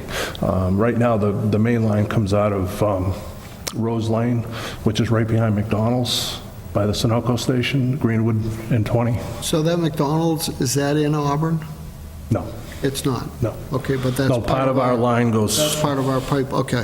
yeah, it's right behind 'Cause McDonald's. I know when I was watching Monday, this guy was looking a little bit confused at that comment, and I don't know, to me, it's like, well, wait, that McDonald's isn't in Auburn, but No, it's it's not. part of our plumbing system to get over there. Yeah, it's just behind responsible. McDonald's, that's all. Rose Lane is a private street that runs parallel to Route 20, but behind McDonald's. And because the pump station is actually off of Pinrock Road, which is down in the middle of a trailer park, right at the end where Rose Lane comes out to that. So, like I said, we've got to do quite a bit of engineering. They're going to make some recommendations, whether we do borings, directional drilling, whether we put a sleeve or an actual, a sleeve is a pipe, but a sleeve is made that you could feed something through, whereas a pipe would be just something to connect onto. So through this engineering, there's going to be a lot of recommendations and preliminary and final design ready to go out to bid, including construction costs. And hopefully, we'll be coming back in the fall for the actual, it'll be a borrowing to do the work for the following construction. And just to summarize, we're talking about two articles here, but I did want Jeff to kind of go through both really as one, because we can't afford the next catastrophic failure.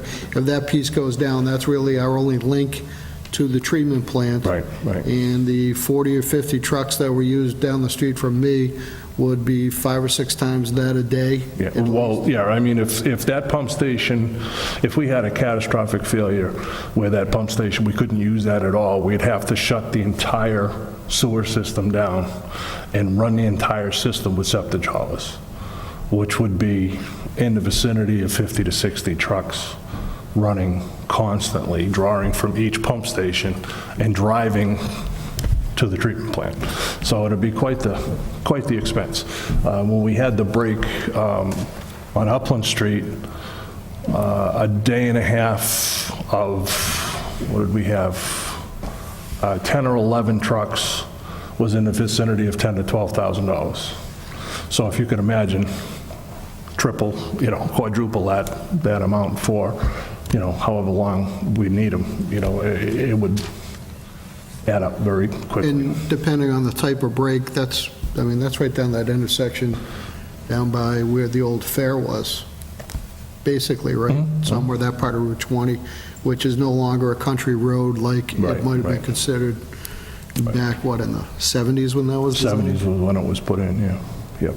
So I know we're talking about two articles here, and they are separate, but there's a bigger plan in place that, actually, I know town administration and with the sewer department, we're trying to capture after our second failure, which was Upland Street, after the one further up on Packagug Hill. Yeah. So back And also, as far as part of the, to expand on that a little bit further, if you noticed in the CIP for the sewer department, we increased that by $100,000 as well, and that will be used for identifying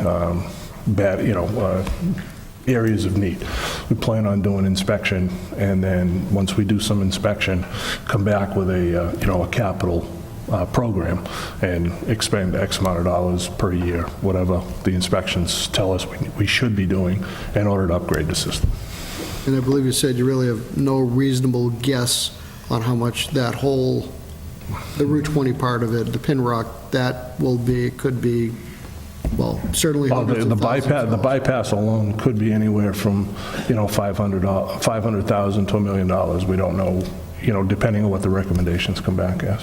Kev? Yeah, that kind of goes to my questions. So the engineering study could give you a whole host of ideas as to how to mitigate future problems. Yes.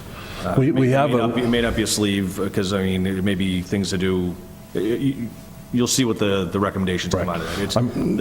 The article just seems very specific to talking sleeves under Yes. pipes, but, if that pump station were to become offline,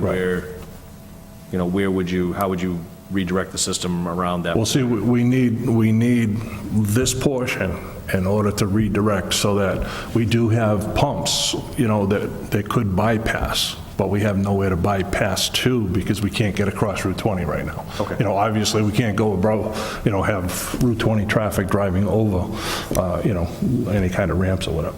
So this is the first phase. We do have an emergency action plan for the catastrophic failure of the Pinrock pump station. And this is only one phase of that. It's the most important phase. So we're, and once this portion is done, there'll probably be more engineering to decide whether we permanently install bypass piping, where all we have to do is connect our pumps to it in certain segments, through valving, or if we run a parallel new force main, so that, we have two lines in the street. that would go through, the existing line as well as tie into either the sleeve or the new pipe that goes under Route 20. Currently in our system, this is the last stop on the way to this is our only stop, final stop on the way up. Yep, everything from Auburn goes through this station and this line. Thank you. Do we have easement availability to run an additional pipe? Do we even know that? We would, there are easements in place, but the only thing is, I don't know if we'll be able to reutilize or stay within those easements. We may be doing land takings or Yeah, not to get ahead, I apologize. Right, I mean, we don't, again, I don't know what the Yeah. recommendations are going to be. So that's fine. Thanks, Jeff. Any other questions? All right, we're going to take these articles separately. They are different items. Article 18, see if the town meeting will vote to authorize $200,000 to be borrowed to upgrade various sections of gravity sewer lines and manholes. Motion to recommend? Second? All in favor? Aye. Opposed, so voted. Thank you. And Article 19, see if town meeting will vote to appropriate the sum of $90,000 from sewer enterprise retained earnings for engineering and design services to install a sleeve under Route 20, to serve as an emergency means of pumping wastewater from Pinrock Station to the Upper Blackstone Treatment Plant. Motion to recommend? Second? All in favor? Aye. Opposed, so voted. Thank you. Thank you very Thanks much. for the update. And if you have any updates as we approach the fall and that kind of stuff on it, that you think should come to the Finance Committee before, we would like to be... If you'd like, sure, I can, once I get the final designs done, I can Okay, give just so, you an yeah, we'd update. like to know. Obviously, that's a big money thing, and more importantly, I'd be concerned that, are we going to get to this in time? Sure, yep. So, thank you. You guys have a few more articles, right? So stay up here, please, that'd be great. Article 20 has been recommended. 21 has been recommended? Am I looking at this? Correct, yeah? Yes? Yes. We're using two sets of articles here. Article 22, this is from DPW Director. See if town meeting will vote to appropriate $12,000 from general fund revenues to replace the conveyor belt system on a DPW six-wheel dump truck. Kenny, this is the second replacement? Yeah, actually, it's the third, yeah. Third? Okay. Third truck, it's 10 years old and the conveyor system's been rotted out. I know we've had an article similar to this Yes. before, at least one, that's what I remember on that. And future expected, you thought you had one more that'd be coming after this? Did I hear correctly on that?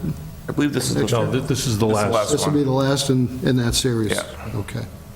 Any questions on this?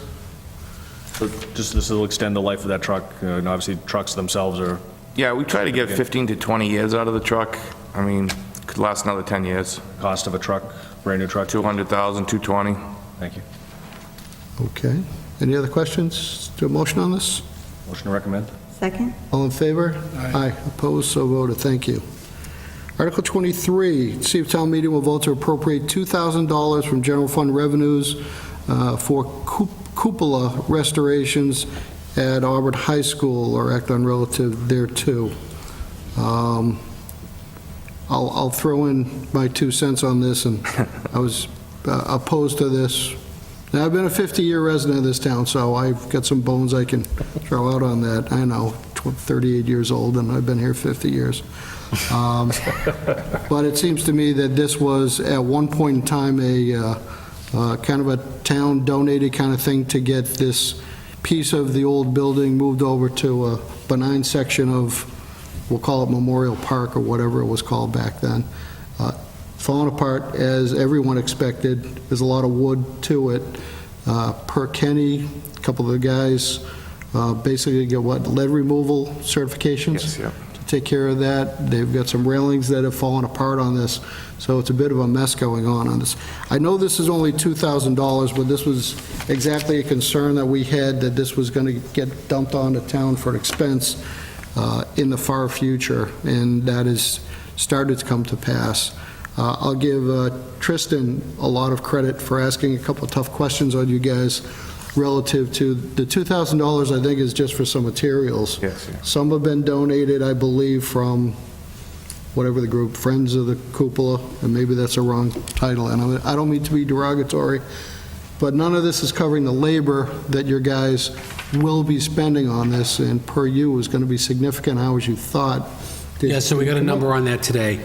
Estimated 4 weeks with 2 individuals working on the project, so the total labor cost to the town would be about $8,200. Okay, so we're talking, And that's at town costs. That's not at contractor costs. Right. You know, the lead removal alone was $10,000 if an outside contractor was doing it. So it cost us pennies on a dollar to send them out to get certified to do the work. So now, you know, you say it's going to be 8,000, what, 10 times that? Well, it's Probably? 8,000, that's for direct wages. It doesn't include employee benefits, and if you add all that in, that's not part of that cost. Also, the other work that's not going to get done that week. correct. Can't be in 2 places at once. In addition, and thanks for getting that number, we talked today on that, the repairs, refurb, whatever you want to call it, what's the expected life after that before that's got to get done again? I mean, is it wood replacing Yeah, wood? because Jimmy was going to try to duplicate what the railings were, so he's got a lot of woodworking and making the same railings out of, Okay. I believe, wood. I mean, it seems to me the old high school is continuing to have deferred maintenance, 15 years after it's gone? And part of that was planned, I'm sure. So this $2,000 isn't $2,000. I'm not too happy. To me, I was under the understanding that private monies were going to be keeping this thing up, and the town's only issue would be the liability of where it's located in a town park. Obviously not the case with this coming before us. And I don't fault the DPW for coming before us because no one else is moving forward, keeping this thing up. And there hadn't been any work done on this after it moved outside of some landscaping, right? Right, quite honest, we have gotten several phone calls wanting to know what we're going to do with it. Right, so there's certainly a perception. So it's something to think about on this. I don't know, I'm trying to be, let's just say, implicit with my opinion on even a $2,000 expenditure. This is going down a slippery slope, I think, on this. Now, if we decide not to do this, that's our vote, it's still up to town meeting, and certainly they're voting, their minds on this. But I don't know where this is going to end in terms of our expenditures on this. Jeff? I know Mallory had a Mallory? question. If you'd like, before I make my comment, go right I ahead. was by just all means. wondering what was included, so it's not labor. Is it disposal fee of the lead paint? Is it the wood for the woodworking? Like, what is that $2,000? That's what it would be. It would be the disposal, the proper disposal of the lead paint, as well as the materials to rebuild the railings, is what, that's all it I'll is. take that July 28th during our hazardous waste pickup day. I don't know about that. Not eligible? Yeah, that's a creative idea. Yeah, that's not bad. It makes- Drive to Kentucky to the incinerator in But Kentucky. one comment I wanted to make, though, it is a safety issue. That's why it's being done now. The railings were rotted, and if someone happened to get up, climb up on this and lean on the railings, they would have obviously fallen off, which would have fallen back on the town liability-wise. If we don't do the repairs, now we have an open deck that somebody could climb up on and actually fall off without a railing. So, it's a catch-22, whether we do the work, put a railing up so if somebody does climb up there, at least the railing will hopefully stop them from falling. But it's a safety concern. That's why the work is being done. I don't know if that helps. No. In fact, that's why it's come here. It was the safety issue of it. But it's a lot more than just saying, let's tack these things back up and move along. Kevin?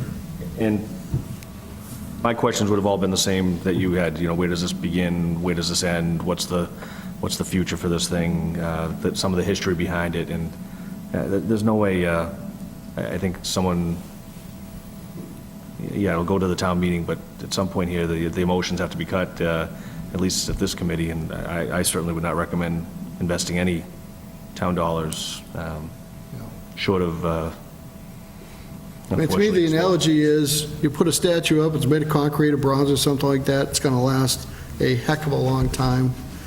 This is primarily a wood structure, in Fixed place of maintenance. a statue of a cupola or something like that. It's,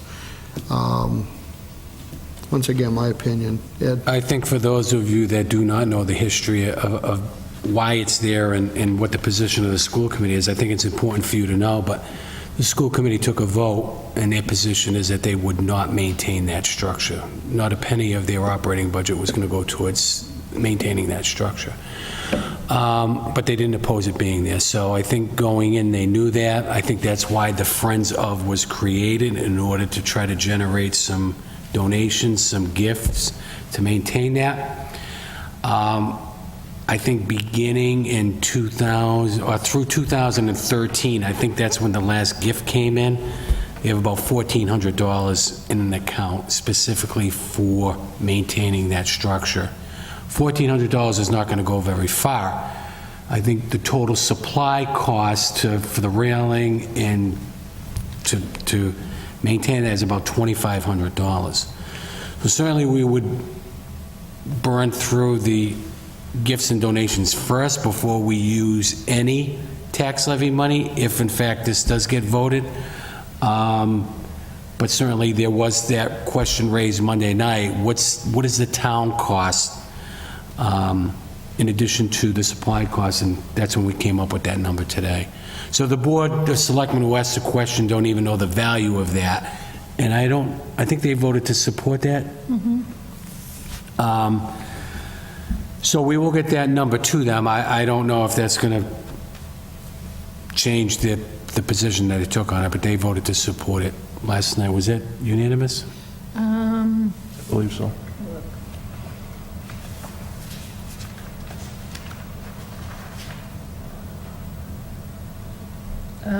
4-0 at that time. 1-0, okay. And once again, our focus is much more narrower than the board. That's why we're a separate committee on this, and really our purview is looking at fiscal, does this make sense to the town on it? There are a lot of things that we do beneficial in the town that the payback is aesthetic, and that's what this is to the town, and a lot of people that obviously had a real appreciation for the architecture and the whole thing back in the day. Once again, I went through Auburn High School. I'm one of those.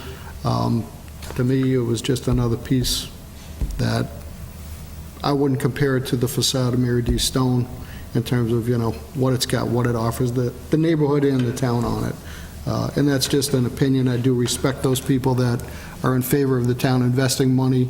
It's our taxpayer money on this anyways, so they have just as much right to feel comfortable spending whatever it takes to keep this town piece up to date, I guess. Anyways, it definitely needs work. I mean, everyone can agree on that. Kevin? And I guess to further, again, I support that there was a group established to maintain this thing, but they've had, how many years now since that came down? When the high school? I mean, what are we at? 50? I think it was 2006 when they brought the 12 building down? Yeah. So, I mean, a significant amount of time to fundraise, $1,400, utilize that towards some nice sort of bronze plaque put in the existing high school to memorialize the significance of the previous facade. But there's no way I can support recommending this. Any other questions regarding, once again, this is only $2,000. There's a point to be made behind this, in my opinion, but being chairman of the board, I've got to let that out for someone to make a recommendation on this. I'll make a recommendation not to recommend it. Okay, I'll second that. all right. All in favor of not recommending? Aye. And opposed? So voted. Okay, Sharon? And no reflection on you guys, because you guys do a great job on that. Okay, let's keep going. Next article also is sponsored by the DPW. To see if town meeting votes to appropriate $3,200 from the expendable trust cemetery perpetual care for the purchase of 2 weed whackers, a cordless vacuum, pressure washer, a tent top, an impact drill set, a cremation table, and landscaping. And per Kenny, I guess some of the employees were using their own equipment. Yeah, they were bringing Part them of their this. stuff from home, and we told them, make a list of stuff we need. You know, so Get the job done. kudos to Wayne that he had the guys scared enough to bring in their own tools. Kenny doesn't, I think, have that kind of gumption with the guys yet, so. Good ask. I miss Wayne, nothing personal Thanks. on that. I miss them too. But as we all know, that's a beautiful park, the cemetery over there, and we deserve to keep that up in an appropriate way. Yeah, tools from home. That's crazy. Questions or comments on this? Okay, Marilee does. You discussed this, I drew the short straw. Jeff? What's a cremation table? Table, you bring your cremation urn on and have your ceremony. Okay. So now what do you No, think? we won't. Now what do you think? We're not doing cremation. Okay. Need a little more than a table. Yeah, no one's working third shift on this, okay? Then they're using it as a lunch table when it's not being used as a cremation table. One man's fertilizer? We're not going to go there, are we? No. Good motion on this. Motion to recommend? Second. All in favor? Aye. Aye. Opposed, so voted. Thank you. All right, Article 25. Actually, guys, do we have any more from you fellows? I think, yeah, well, there's one for the library and DPW. We just did, No, that was already, I think we're good. Yeah, you were in the audience, come on. I just didn't want to acknowledge you. All set? All set, thank you, guys. Thanks for your time, I do appreciate it. Have a great night. No, we didn't do that yet. Which one? Doing this one? the What? cameras, Cameras. What number is that? 28. 28. Well, we've got, what, 25? Is 25 is, we're not going to do 28? Huh? 25 is the We just have easement. 26 and 28 left. So 26 and then 28. Good. Do you want yours last, Ed? No, I don't care, it doesn't matter. There's only 3 more. All right, Article 26, see if town meeting will vote to appropriate $6,375 from general fund revenues for the purchase of a ClearGov Insights platform. That's in air quotes, I guess, including setup, training, and support, sponsored by the CFO. Software? It's a powerful financial software platform through ClearGov that is not only beneficial to town administration, but it's beneficial to the citizens of the community as well. So this is a data-driven software platform that allows us to go out and do, it's totally data-driven by information that we give to the Commonwealth of Massachusetts every year, as well as the information that's provided to the Department of Education. So the type of information we can get, we can do comparisons throughout the Commonwealth of Massachusetts. We can compare our community, how our tax dollars spent, how much of our tax dollars is being spent on public education, how much of our tax dollars are being spent on public safety, many functions of town government. We can select comparisons of communities of similar demographics. We can select any communities we want to select, and the general public can do the same thing. So the general public can see where their tax dollars are being spent as well. So we were very impressed. We had a demo on this about 2 weeks ago. And the capabilities of this package is unlimited. It's a very strong financial tool. This will help us out in negotiations as well by being able to select communities to see how much is being spent on similar functions of town government in other communities. So by utilizing this, there is a definite benefit to us, there's a definite benefit to the general public by being able to seek out this information as well. Good. Will there be your typical 3 or 4 years down the road, software updates and? There's an annual maintenance cost of about $7,000 per year. We provide the information up front. This does trend, we can trend going back 5 years, so we can see statistical data over a 5-year period. It can do so many things I can't even begin to I mean, we could be here all night. It's Well, it's 9 that o'clock. We're not extensive. going to let you do that. I'll cut No. your microphone off. Is this in the budget for 19 in terms of the annual, or would that be next year? So this would be the cost for next year. They are allowing us to utilize the system up till July 1st without any obligation. So it would be free of charge. So right now, we're providing data to them. Even if this should not get approved, they're still allowing us to utilize the system for a 3-month period. Okay. Questions? That was my question. So going forward, we'll see this in an operating budget as a line Yes. item under your office? It'll probably be under hardware, software maintenance under MIS. So he sponsors it, and I'll stick it on the other budget. Great, no, that's brilliant. Well, I'd be happy to put it in our budget if, I'll put it in my budget. I'm just Trevor. curious, will we be able to tie this into census data and do like demographic run statistics as well, or is it all focused on statistics on like function, like over budget? it's all financial software, so, but I just was curious if we could dig even further into like our census data and say, you know, this is how much money's coming in and by this percent, you know, age groups, you know. now, whether that's a future consideration or modification that they would be willing to do, I don't know, but that capability isn't available right now, as far as I know. Good question. Anything else? Is there a motion on this? Motion to approve? Second? All in favor? Aye. Opposed, so voted. Thank you. Ed, you got your Christmas present. Nice. Good for you. Article 28, see if town meeting will vote to appropriate $9,000 from dog license fees for the purpose of installing monitoring cameras at the Kathleen Sabina Animal Compound.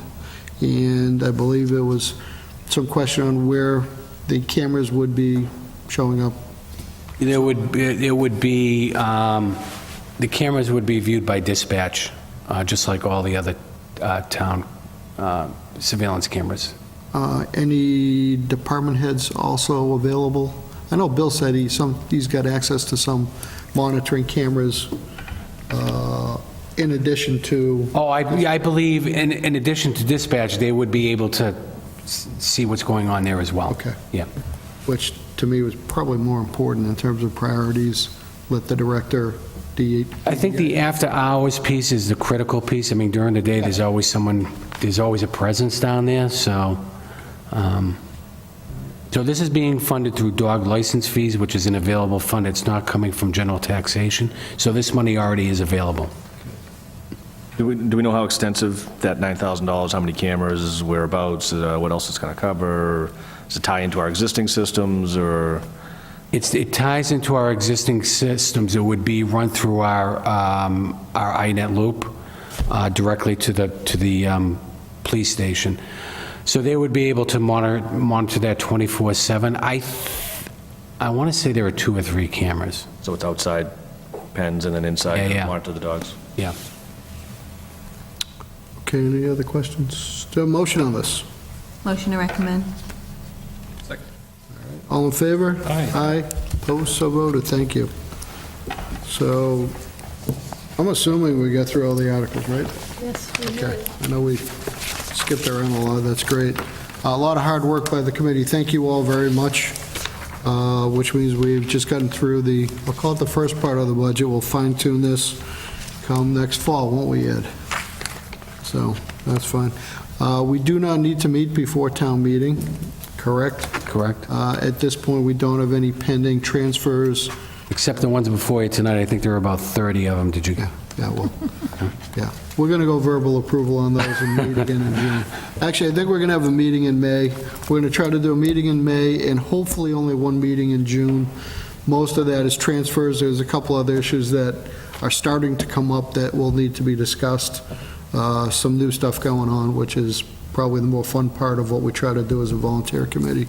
So, town meeting is on May 1st, 7 p.m.